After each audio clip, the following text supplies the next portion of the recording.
Welcome, everybody, councilors and members in the chambers here today, as well as anyone who's watching us online. Welcome to the Special Committee of the Whole this Wednesday, March 5th, 2025. Before I call the meeting to order, I just let everyone know that we've had regrets from Mayor Gilroy and Councillor Hotelling today, as they both had other engagements on. I call this meeting to order. We'll start with a territorial acknowledgement. We acknowledge that we are in Mi'kma'ki, the ancestral and unceded territory of the Mi'kmaq people. Administrative and procedural issues, approval of the agenda. I'll look for someone, Mr. Lockhart first, and Councillor Lee second. No changes to it. All in favor? Aye. Any opposed? Approval passed. Declaration of conflict of interest. Short meeting today, just a couple presentations, probably not going to come into play, but as per our Municipal Conflict of Interest Act, members are required to declare a conflict of interest prior to any discussion on matter. So 2.3. Presentations. We have two presentations today. First presentation, 2.3.1, West Cumberland Amateur Radio Club. And I understand we have one or more people here going to do a presentation for us. So I'll let you introduce yourself. Before we get started, we have 15 minutes on presentations, and we'll have some questions and probably a little bit of chance for feedback. And our CAO here, he's our timekeeper. He just loves to get that stopwatch going, so he'll give you some kind of signal when we're getting close to the end. As I said, we just have two presentations today, so there'll probably be a little bit of leeway as we go along. So I'll let you introduce yourself, and then you can start. Thanks. Very good. My name is Steve Orr, and I'm here with the Westcom Amateur Radio Club, and I'm the project lead and architect of a lot of the documents we've submitted in the presentation we'll do today.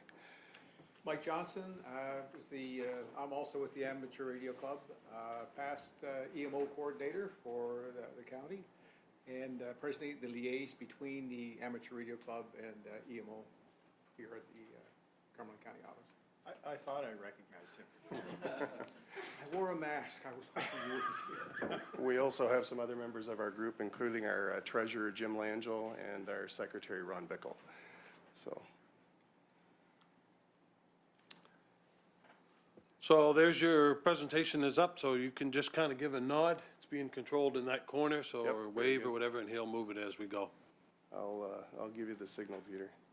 So as we were introduced, we're with the West Cumberland Amateur Radio Club, and we're here to talk today about our trailer project. We have a communications trailer project we've been working on for some time. And the slides we're going to show you here are just a summary of a larger document that we have here that we can hand out and you can take away with you if you don't have it already. Yeah, you might have it already. Go ahead, Peter. That's good. So first question I think a lot of people will ask is, who is the West Cumberland Amateur Radio Club? And we've actually been in town or in this area for 45 years, so since 1980. And we have somewhere in the order, depending on the year, of about 50 members, that give or take, that are licensed, federally licensed radio operators. We actually have a presence here in the building at the REMO office. We have equipment that's here, and it's used in an emergency if required. And it's manned by our club members. We also have equipment at 11 fire halls, 5 healthcare centers, and soon to be in the comfort centers. So we do have a significant presence in the county. We're affiliated with the NSARA, which is the Nova Scotia provincial body that looks after clubs throughout the province, and we are members of that group. And we're also a member of the federally run Canadian group, Radio Amateurs of Canada, or as we call it, RAC, and they're based in Ottawa. And amateur radio, by its very nature, is community support focused, so that's one of our main goals. Go ahead, Peter. So the role of the WARC in the county, as I mentioned already, we have a presence at the REMO office, and the reason that we're there is to provide communication support and command and control capabilities to you folks in the case of an emergency. And to practice and stay ready for this, we as a group have what we call radio nets, which are gatherings on air, and these happen weekly and even monthly throughout the province. In fact, there is one called Exercise Handshake, where not only amateurs are available during this radio net, but there's also provincial employees at EMO offices across the province. And they basically, we check in, we tell who's on site, what gear is available, what communications capabilities are available, backup power, and so on. So we practice weekly and monthly and get ready for a potential disaster. And in fact, one of the things that we've participated in recently, which I think was in November in Advocate Harbor, was a mock disaster where there was a simulation of communications failure in the county, including TMR, which supports your public safety users. And our role was to come in and provide a communications link from Advocate Harbor to the dispatch center, Shubenacadie. Yeah, I keep forgetting the name. So, and we were able to do that. We demonstrated it more than once during the exercise. We also have support for community events. So we run a large event every spring in Spring Hill called the Smart Symposium, which is a technical, full-day event.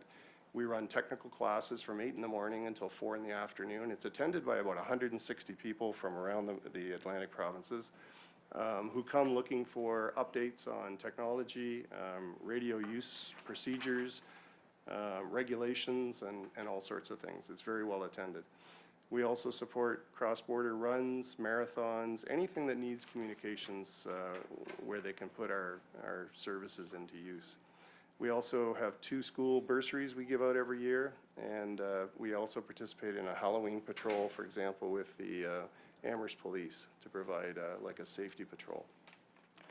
One of the overarching goals of amateur radio in general, and a role that we play here, is radio operator training. So we run regular commercials on CFTA, for example. We try to attract new members. We have training materials that we can hand out. We have people who are available to mentor people if they want to get into this. And we also do federal license testing. So you do have to be licensed federally, and we have testers and examiners here in the county. Go ahead, Peter. Now, all of this has come to the attention of the Nova Scotia Guard recently, and they're one of their mandates, of course, is to leverage people, knowledge, and skills and equipment that people have in their homes or that they can make use of. And radio and communications, and the amateur radio folks specifically, have been called out by the Nova Scotia Guard as a key aspect. No different than, are you a vet or are you a doctor? So are you somebody that can put together a communication system from scratch in short notice? And there is an intention to put amateur radio equipment, much like you have here, to put the equipment in the REOX, like the one that's going to be in Bible Hill, which will be our closest one. Go ahead, Peter. So why amateur radio? Why do they call us in, and why do we have this equipment? It's not a question of if, it's when normal communications fail. Telephone, internet, even the TMR sites. And we all know what drives these, what drives this to happen, and in fact we've had this happen here, right? Here, I mean, we can go back to Hurricane Fiona when it happened here. The management team here at EMO was left blind due to the phones weren't working. Both cell phones and landlines were down, as well as emails. So we had no way to communicate with our management team to respond to the emergency. And if it wasn't for TMR and being able to establish a talk group, we would have been left in that position. So if the TMR site ever happened to go down in that, and that's typically what does happen when we have a hurricane or a major disaster, is that we start to lose communication. So this trailer is going to be an asset, another tool in our EMO process. It's good, Peter. Yeah. Now, the challenge in Cumberland County is no surprise to any of you, of course. It's a large geographic area, and not only is it large, but it has a lot of terrain to deal with, and a lot of the communications we're talking about and that TMR makes use of depends on line-of-sight connectivity between sites, and it depends on certain sites being up and running. And so so it is a challenging area for communications. Not only that, but we are effectively cut off, in the case of an emergency or a loss of some of these sites, from the south. the pass. The pass is a huge geographic barrier. I know it's a weather problem too, but from a communications point of view, it's a barrier that could isolate us from the rest of the province. So there's a lot of different scenarios where communications might need to be enhanced in a hurry. Yeah, go ahead, Peter. So our proposal, in this case, and the details in the documents we've given you, is a communications trailer that can be deployed where needed, self-contained, locally staffed and operated, and gives you the ability to restore command and control. So should the normal infrastructure fail, you can move this to where it's required and press it into service. And we actually demonstrated this during the Advocate Harbor incident, where we had to deploy a relay point halfway between here and Advocate. In that case, it was a simple half-ton four-wheel drive pickup truck at the top of a hill, but it was kind of ad hoc, and this would be different than that. Yeah, go ahead, Peter. This is what these things look like. They exist in lots of places, very popular in other provinces from BC to Ontario. South of the border, lots of them there. Many of them are FEMA funded, in fact. And that's more or less what it looks like. It's nothing fancy on the outside. It's just a normal double axle trailer that's got lots of headroom and in some cases air conditioning. Yeah, go ahead, Peter. Now, this is as technical as I'm going to get. I'm not going to get into the details, but inside the idea is to have this thing equipped so that it can talk to just about anybody, including the provincial network, the TMR network. It's very common. Some of our amateur radio operators, in fact, carry TMR radios and participate in the nets now using the provincial system. It'll have VHF, which provides you local and provincial coverage, making use of the amateur radio infrastructure, not the provincial infrastructure. And then even better than that, we have HF capabilities built into these trailers, which gives you the ability to reach directly out of the area affected and where the outage has occurred, straight out of there and directly to Halifax, or straight out of there and directly to another province. So you don't need any infrastructure. You can simply set the radio up and you're able to talk to the EMO office in Halifax directly, which is a huge benefit. And as I said, in the US, FEMA, for example, after many of the hurricanes they've had, where infrastructure was wiped out, this is where they're going, is with HF. Now, layered on top of that, there's something called WinLink, which is basically wireless email, to oversimplify it, and it's as easy to use as email. The difference between it and email is it doesn't rely on any infrastructure or fiber optic cables or Rogers or Bell or Eastlink, and it's a very robust network. And built into that, and the user interface that it has, is a full set of ICS forms, which is the standard that's used for incident command and control. The forms are all there. They're very easy to use, and it gives you a way to track the event. It gives you a way to audit it afterwards, and it gives you a paper trail that you may not have with voice, for example. Go ahead, Peter. This is what they look like when they're deployed. This is an exercise, in fact, with an EMO emergency organization in Ontario, and this is what it would look like. They have generators, they have helo masts, which they're able to put up quickly to give them reach out of the affected area. So that's what they look like when they're deployed. Now, we have done a budget, and we do have numbers of spreadsheets that goes into great detail. In fact, in the document I gave you, I did do a screenshot of one of the spreadsheets that we have that details the costs. And we've broken it down into three categories, which is the trailer, which is by far and away the biggest part of this, the equipment that goes inside, and then the ongoing maintenance. Our material cost for the trailer and everything that we would need to go inside of it is about $45,000, not exactly, but in that ballpark. The labor we've estimated for outfitting is about $5,000, much of which we, the club members, can do, some of which we may have to hire out because of the nature of it, for a total project cost of around $50,000. And we do believe that the ongoing cost, and one of the reasons trailers are so attractive over, say, a motorized vehicle, is their low cost of maintenance. So we're anticipating about $1,000 a year, which would be insurance, some maintenance and licensing, and that's it. We'll go to the next. So the club itself, through fundraising efforts, so far, we've raised $3,500. We've also detailed skilled in-kind labor that our folks who are proficient in this kind of thing can provide is about $3,500. So we have a project gap of about $43,000 at this point. Now, that's not to say it couldn't be done for less, and in fact, we hope that vendors would come to the table, for example, with discounts, which they've done for us before, for other things we've done. We might have donations, either in equipment, generators, cables, we don't know yet. But we've had a lot of verbal commitments for that sort of thing. So that's the funding and the commitment we're asking the county for to help us cover. Do you have anything on that? No, we're good. So what's the benefit to the county? We've got one slide left. We think 2 minutes? No, we're good. Enhanced preparedness. You can never be too prepared. Like I said, it's not if it's going to happen, it's when. We all know that. Aside from the weather, there's other issues that are specific to us to do with the isthmus and other things. We think it's good to have the asset close and in the county, not in Truro or somewhere else. Helps you to establish command and control, and so you can quickly figure out what's going on in a place that there's no other way to talk to other than carrier pigeon, perhaps. And you've got a trained staff that are local and available to operate it and keep it running. And the last thing is the opportunity for community uses. In all the municipalities and places where this has been implemented, they're also finding that they start getting knocks on the door from schools, for example, who want you to bring it to the school as part of their STEM program, or use it for other community events where they hadn't thought of, the need for communications and how it might be useful.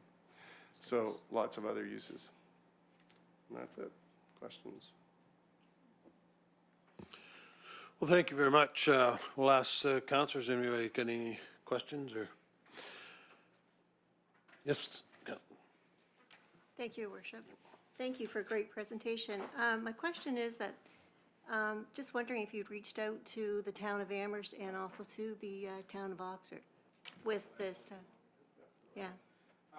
We weren't quite sure how this was going to evolve, and if it was going to be done through the EMO budget, it would be something to come through REMO, which would involve both the municipality of Oxford and the municipality of Amherst as well. So this is the first that we've done. We've reached out to the province and looked at the funding streams from the province, but none of them are specific to the kind of thing that we're looking for, even though they've done the same thing with their emergency procedures and developing trailers for their communications. So. All right. Thank you, Worship. Thank you, Councillor McCormick. Any other councillors? Councillor Lee? Thank you, Deputy Mayor. Yeah, so I just had one question. Great presentation, thank you. I was just looking at your detailed budget and where you listed about your trailer. I'm just curious, for my own knowledge, were you guys looking at aluminum trailers for long time? Excellent, thank you. Yeah. All right. And that's why it's a little pricier. Yeah, no, but Yeah. especially where you're saying, especially deep in the winter and things like that. So, no, great, just checking in on that. Thank you. And it's also higher, taller. Any other questions? Councillor Fromm? Thank you, Your Worship. I'm just wondering how many other clubs in Nova Scotia have something like this already set up? I don't believe any of them do. There's a number of them across the country in Ontario and Quebec and other provinces, including BC. Cumberland County, in my time here with amateur radio and EMO, has always been a leader across the province and has been looked to by other amateur radio clubs in envy for what we do here and the great relationship that we have between the county and the amateur radio club. And it's a very symbiotic relationship. When the time and the need is there, we have a resource to pull on, and the county's been very good to us in retrospect to that. Thank you. But we would be first, as far as I know, other than Halifax. I think might be the only place that might have one. Any other questions? You have CAO? Yep, thank you, Fred. Thanks for the presentation, guys. Great. who would own it? Would you folks own it or us? I would say, you know, it's something I think the county could look at and say we could own, you know, as far as the county's concerned. Whether you wanted it, whether the county would like to have it as something that they would own. I don't see that as being an issue. We've had that discussion. It's certainly an option. Not going anywhere with that, just curious in terms of what your thought was. And I guess with the reorganization of the Emergency Management Department provincially and the Nova Scotia Guard and all of those developments, is there a sense that a piece of equipment like this, pretty impressive actually, a piece of equipment like this would be provided by the province in each of the regions, do you think? The province presently has a number of trailers that they use to support their TMR systems. When a TMR site would go down or they lose the link somewhere along the line, they would deploy that trailer. So in all the discussions I've had, there has been no indication whatsoever that they would be building one. If anything, they're reaching out to the amateur radio to see if they can embed them in their local REOC centers, and I think that's going to be sort of a backup to their backup. There's no other questions. I just thank you for your presentation, and I know with the weather systems we've had, the changes over the last number of years, it's certainly a service that's well needed, and I thank you for that. And I'm sure there's no loss in the timing of the request, because it's our budget time, as you know, so we are meeting starting right away and over the next few months, so it's certainly something that we'll be talking about. So thank you very much for your presentation.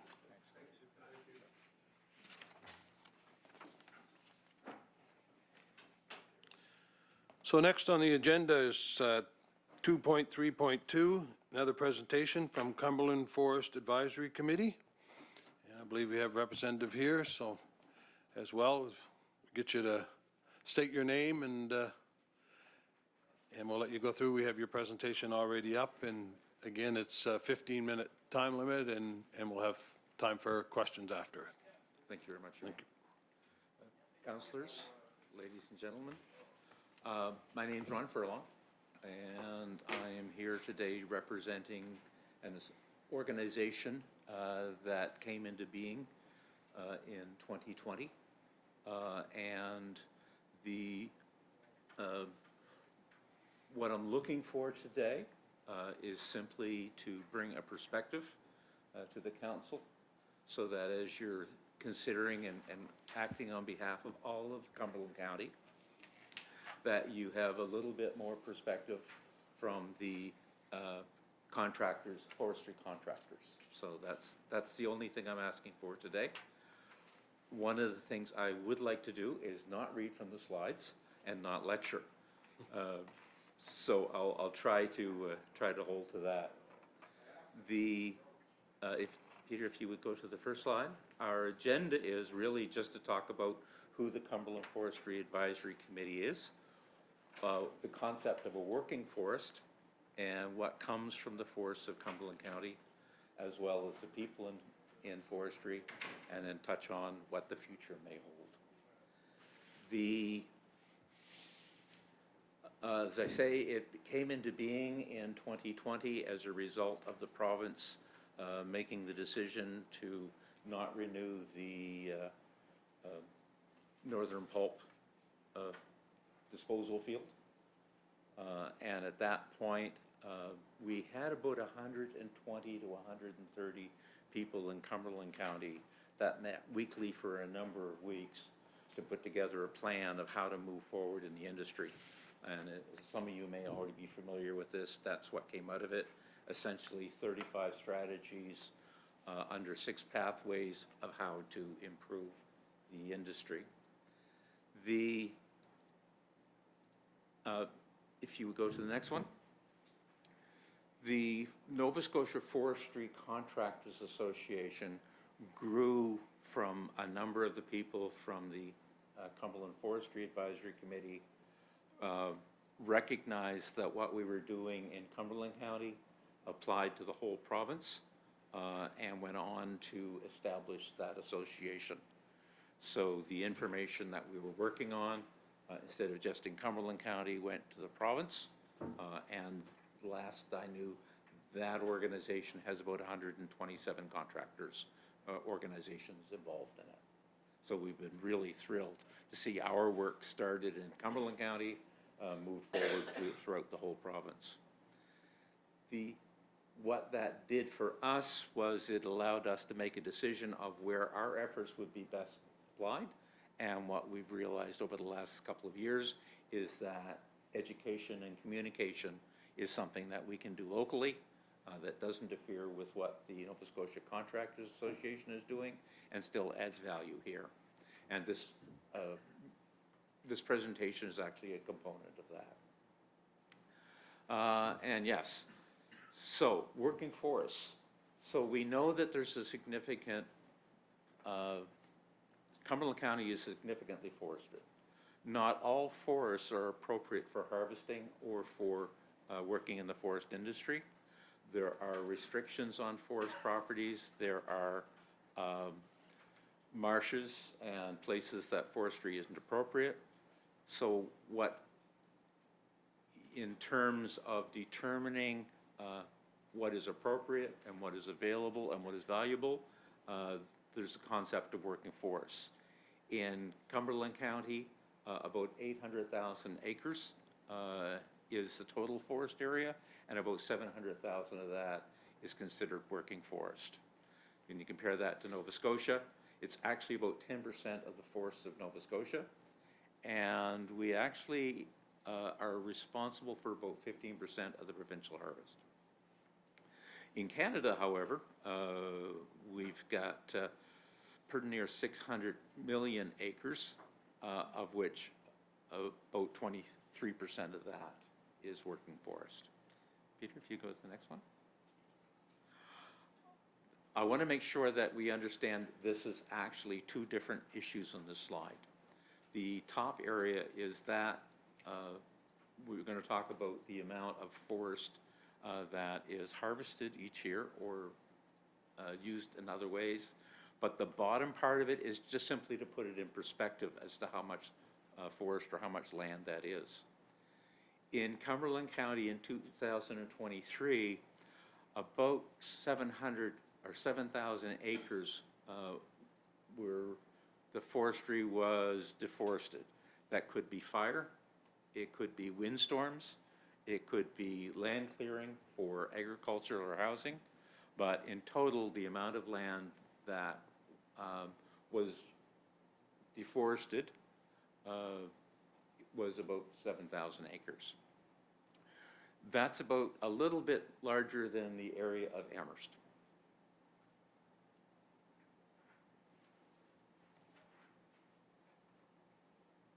In, let's see again,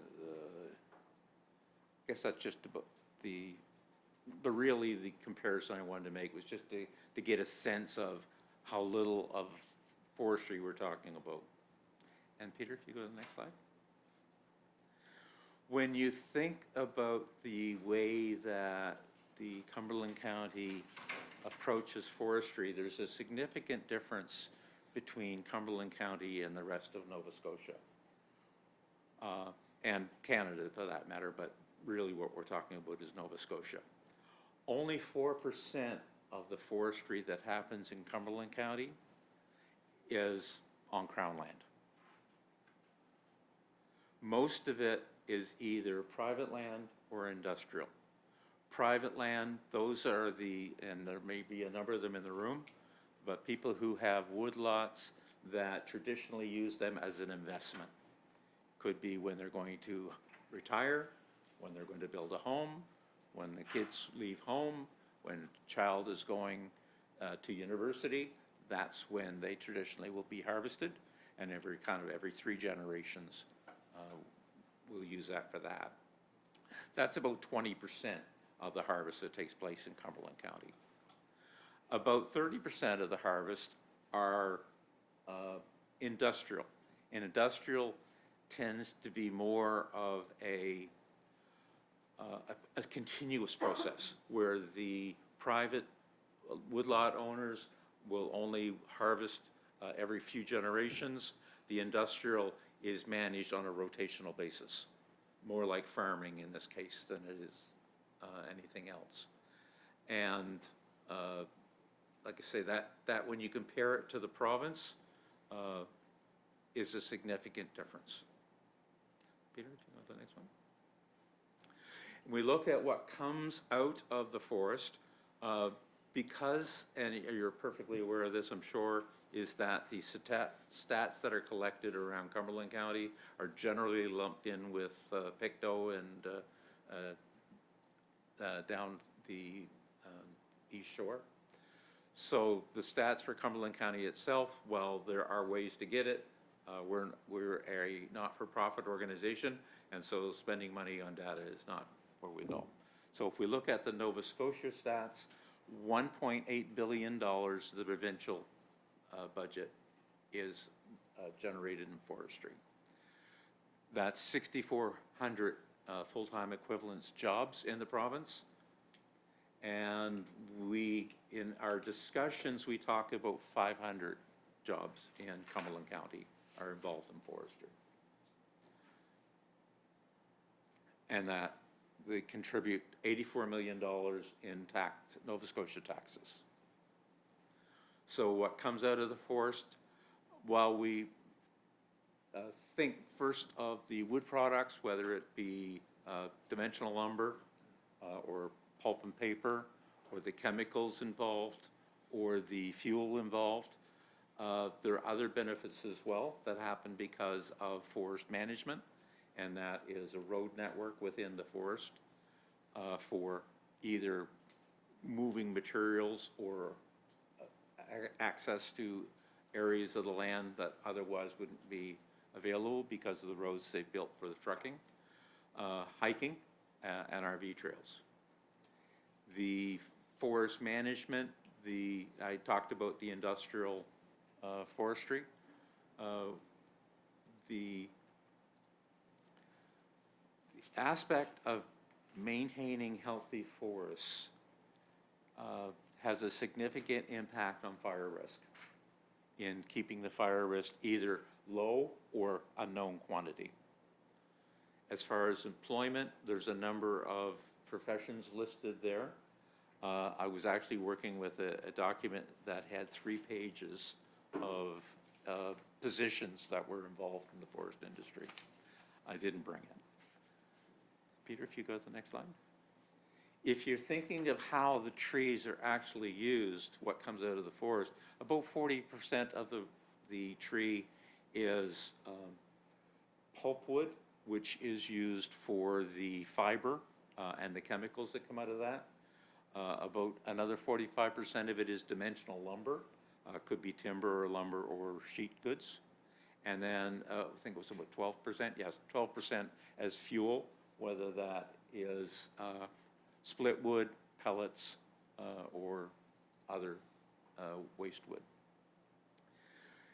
If you look at that pulpwood, about 23% of what goes to the pulp mill is actually used as energy to drive the mill. And about 36% of that becomes print paper, newspaper, paper towels, toilet paper, tissue, and other products of that sort. So that's how the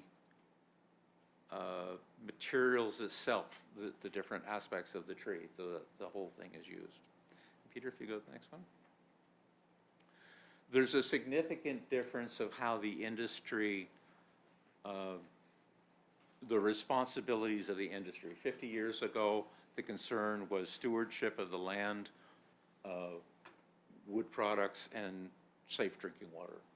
What's happened since then is it's become much more focused now on, what's been added to it is biodiversity for both the plant and wildlife, aesthetics as far as you know, a province like us has a significant tourist industry, it is incredibly important. Recreation, whether that be hiking or other aspects of RV or snowmobiling or all the things that we do in the woods. And store carbon, which is an incredibly important aspect of it now. And Peter, if you go to the next one. We'll get back to the people in forestry. You can see that list.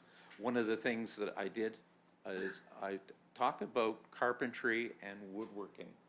And in carpentry, I define that as the dimensional lumber, the actual building of structures and products, and woodworking as more of the, instead of dimensional lumber, actually working with the wood, whether you're a cabinet maker or, yeah. And I think that's, yeah, Peter, I think you, so you'll notice that there's nothing on that slide other than what does the future hold for forestry in Cumberland County? We don't know.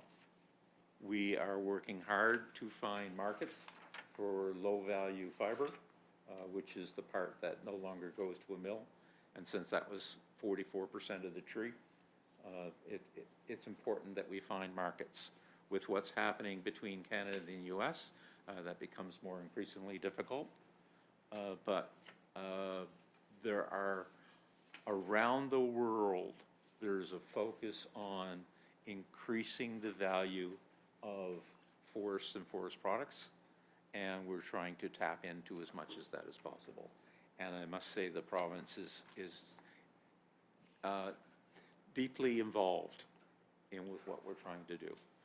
So again, what I'd hoped to accomplish today is simply for you to have an awareness of the perspective, and thank you very much for your time. Thank you, and if you don't mind, we'll just see if there's any questions, if any of the councilors have any questions or comments they want to make. Okay, CAO, Greg? Thanks, Ron. Thanks for the presentation. Just interested in the market aspect. Can you take a crack at how much of what's harvested in Cumberland County is actually for export? Is actually exported? Thinking about exposure and that sort of thing. Just your sense. Do we have an idea, John? Would be, Not to put you on the spot. I think they're indirectly, like places like Ledgewood Lumber and you know, the different sawmills, a large portion of what they would export would have went to the United States. One of the mills recently was saying 70-some% of their products like wood pellets, that's mostly going to the European market. So as to the breakdown, I would say the sawn lumber, the 2x4s, the 2x8s, a large part of that is going to the U.S. at this present time. And I do know that the Halifax port, forest products were their second largest material of export. thank you. Is that it? Yep. Well, thanks for your presentation. Really appreciate it. I looked over the slide earlier there. I like the numbers, and it just give you a good sense of Yeah. what we have and where it's going and how it's distributed. So I really appreciate that. So Yeah, thank you very much. Thank you. And looking at the agenda, we only have one thing left. We're looking for someone to make a motion to adjourn the meeting. Moved by Mr. Lockhart, Councilor Lockhart. Thank you. Meeting adjourned.